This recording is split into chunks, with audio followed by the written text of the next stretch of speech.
Bonjour et bienvenue à cette première vidéo de la série Comment éliminer cet arrière-goût amer au fond de vous où vous sentez que vous valez plus que ce que vous avez réussi jusqu'à maintenant.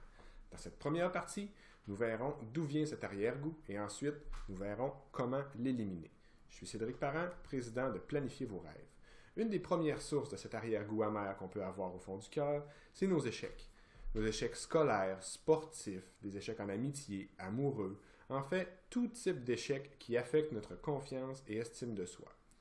Par exemple, moi, quand j'étais plus jeune, j'avais de la difficulté à me faire des amis. Donc, ça a amené des problèmes d'estime de moi. Est-ce que je suis une personne intéressante? Est-ce que je suis une personne qui vaut la peine d'être côtoyée? Pas toujours facile quand on est jeune de gérer ces situations-là.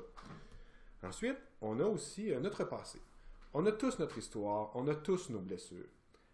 Plusieurs raisons vont faire en sorte qu'on a eu l'impression qu'on ne valait pas grand-chose ou qu'on valait moins que ce qu'on sent, que ce qu'on sait qu'on vaut.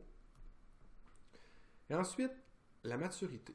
En fait, en prenant de la maturité, en vieillissant, on est souvent rattrapé par un sentiment profondément ancré au fond de nous qui nous dit qu'on peut faire plus, qu'on vaut plus.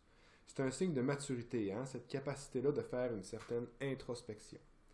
Par contre, les blessures passées font en sorte qu'on est confronté à des barrières qui ne sont pas toujours faciles à traverser. On voit l'écart entre ce qu'on souhaiterait avoir réussi et ce qu'on a fait aujourd'hui. On voit comme que c'est compliqué, que c'est lourd, qu'on a à faire pour réussir à passer par-dessus ça. D'ailleurs, c'est une des choses qu'on regarde dans mon programme Objectif atteint, vie accomplie.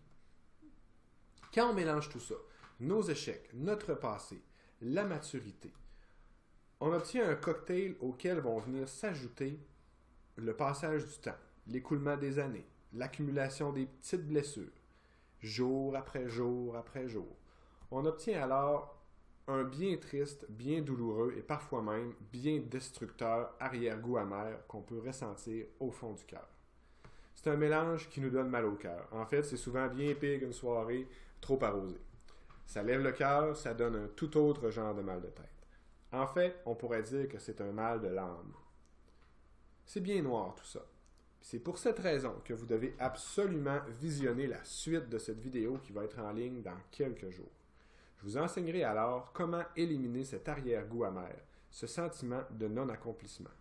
Si vous êtes trop pressé, entre-temps, vous pouvez cliquer sur la vidéo, sur le lien sous cette vidéo. Vous accéderez à une capsule vidéo supplémentaire entièrement gratuite où je vous présente les 7 éléments incontournables pour devenir la personne que vous êtes capable de devenir.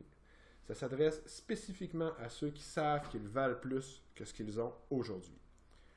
Ça complète pour cette partie 1. Je vous remercie et on se voit à la prochaine vidéo. Bonne journée.